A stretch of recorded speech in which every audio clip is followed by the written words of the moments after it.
Hi, I'm Karen Martin and I'm joined in the studio today by Adjunct Professor John Kelly. John is the CEO of Aged and Community Services Australia. Welcome, John. Thanks, Karen. Good to be here. John, this is a big sector, as you know. There's 1 million Australians receive aged care every year. That includes about 250,000 who receive residential aged care, and the remainder, of course, receive community and home care. We know right now that there is a huge demand for aged care places, John, and there's only been 17 new places sought in the 2014 aged care allocation round for every place advertised. So, we consider that the demand far outweighs the availability. That's right, Karen, and I'm sure your listeners would be surprised to know that every week another 1,000 Australians turn 85 and 2,000 Australians turn 65. So the pool is growing at a pretty fast rate. So whilst I've got you here now, ACSA is a member organisation that represents providers of community and residential aged care. What does ACSA do on behalf of its members, John, to get to the government so that they can hear what's happening in the industry? Substantially, our role is to advocate and lobby on behalf of our members in terms of what they do in the community, in community and residential aged care. One of our initiatives that we're trying to improve, if you like, is the evidence base that we're using to take to government on various strategies. And we're looking at researching issues better, such as workforce, quality. We've just released a position paper on housing, where we've widely consulted on that, and we've looked at what the evidence is in terms of what we take to government has worked and not worked. So, John, why did you choose housing, and who do you consult with? It's an important topic for our members, obviously representing providers in the church and charitable not-for-profit sector. A lot of their focus in terms of their mission is to provide a supported accommodation for disadvantaged Australians. We consult widely within our membership. We obviously cover a substantial amount of remote, rural, regional Australia in terms of servicing.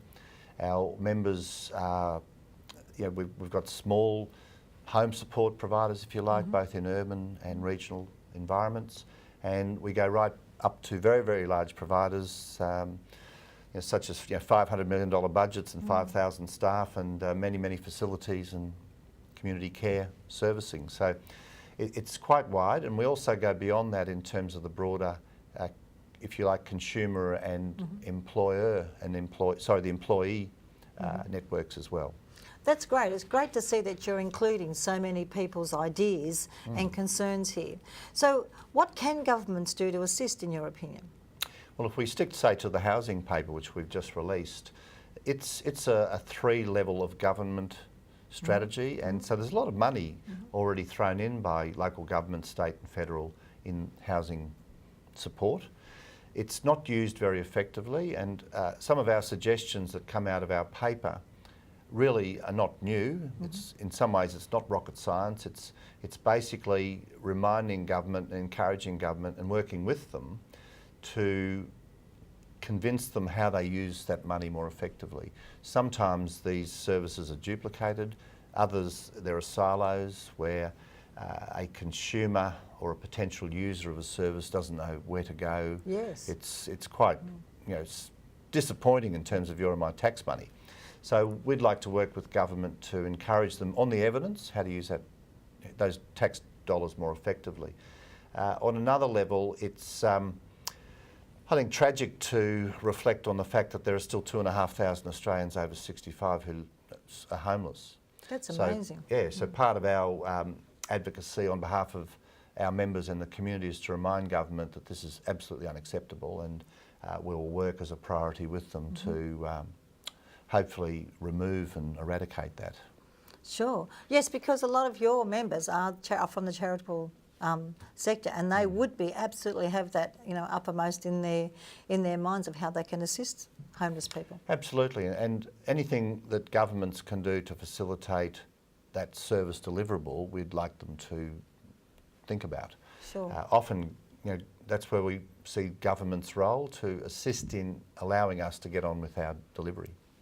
It does sound very complex, John. How can you see then governments achieving this? Well, let's just take another example, Karen.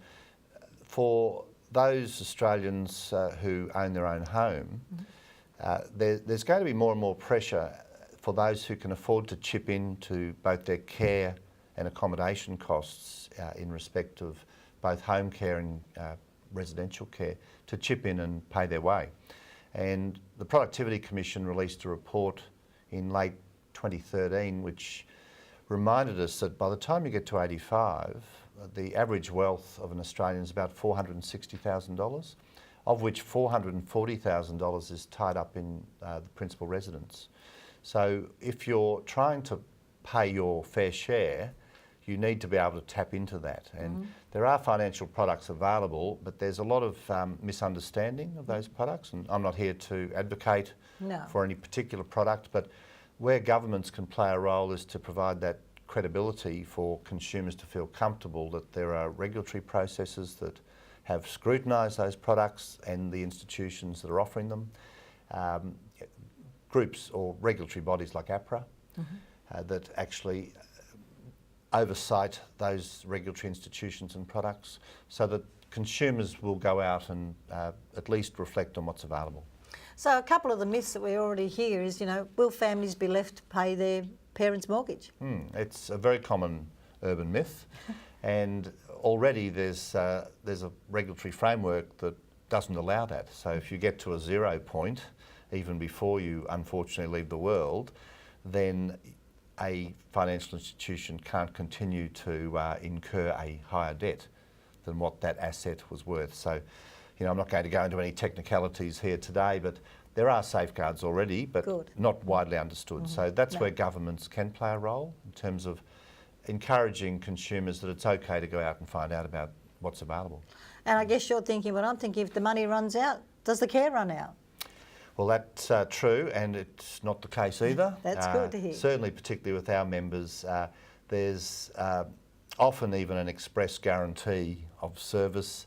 And, you know, I can't speak obviously for the 2,700 facilities around the country that provide residential care, but that's certainly not the case, particularly with our membership. Fantastic. John, that all sounds really challenging. What else is ACSA doing at the moment with its position paper series? Well, next month we're going to release our workforce position paper. Again, we've put quite a bit of time into looking at the evidence. There's been a lot of money spent over the last 10 years on, you know, workforce planning and implementation. Some of it's been very good, others hasn't quite given us the return we've wanted. So we're looking to advise government on where that can be used more effectively again. Later in the year we'll put out a paper on quality. It's very important to our members and you know, no doubt, of course, for consumers as well in terms of their use of the services that we provide. Great, John. We look forward to hearing more about ACSA's great work, and thank you so much for joining us today. Thanks, Karen. Good to be here.